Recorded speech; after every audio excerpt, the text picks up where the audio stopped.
તો નમસ્કાર મિત્રો, સ્વાગત છે તમારું અમારી યુટ્યુબ ચેનલની અંદર ને આજે આપણે વાત કરવાના છીએ કે તમને બધાને ખબર જ હશે કે ભાવનગરના ફોરેસ્ટ અધિકારીની રિમાન્ડ તો મંજૂર કરી દેવામાં આવી છે, પણ સાથે સાથે મિત્રો ક્યાંક ને ક્યાંક નતનવા ખુલાસાઓ અને નતનવા સમાચારો સામે આવી રહ્યા છે।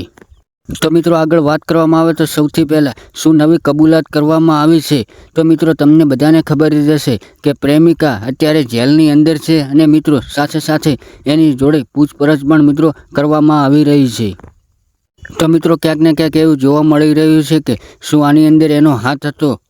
પણ મિત્રો આગળ વાત કરવામાં આવે તો સૌથી પહેલાં જો તમે મારી ચેનલ ઉપર પહેલીવાર આવ્યા હો તો ચેનલને સબસ્ક્રાઈબ અને વિડીયોને લાઇક કરવાનું બિલકુલ ભૂલતા નહીં, કારણ કે મિત્રો આપણી ચેનલ ઉપર તમને સૌથી પહેલાં આવા અવનવા ગુજરાતી વિડીયો જોવા મળી રહેશે।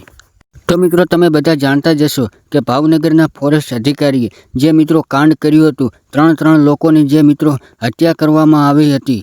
અને આગળ વાત કરવામાં આવે તો મિત્રો પોતાનું જ ઘર વીખી નાખ્યું હતું અને ત્યારબાદ મિત્રો માલધારી સમાજના લોકોની એક જ માંગ હતી કે આ નરાધમને જલ્દીથી જલ્દી કડકમાં કડક સજા થાય અને ફાંસીની સજા આપવામાં આવે।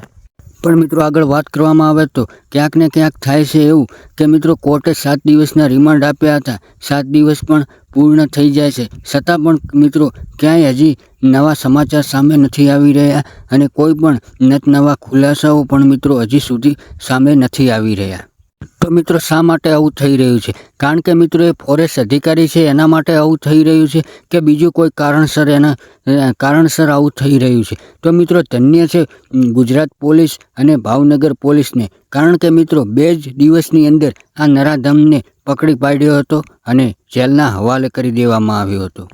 તો મિત્રો સૌથી પહેલાં આગળ વાત કરવામાં આવે તો આ નરાધમને હવે શું સજા થશે એ તો મિત્રો આવનારો સમય બતાવશે, કારણ કે મિત્રો સોશિયલ મીડિયાની મળતી માહિતી મુજબ અમે તમને જણાવી રહ્યા છીએ અને મિત્રો ધન્ય છે ભાવનગર પોલીસ અને ગુજરાત પોલીસને કે મિત્રો 2 દિવસથી ફરાર હતો, છતાં પણ મિત્રો આને જલ્દીથી જલ્દી પકડી પાડ્યો અને કડકમાં કડક સજા થવી જોઈએ।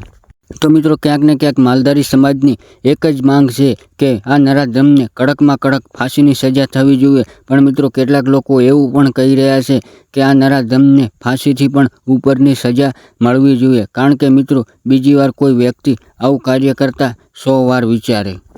તો મિત્રો ચેનલને સબસ્ક્રાઈબ કરવાનું ભૂલતા નહીં।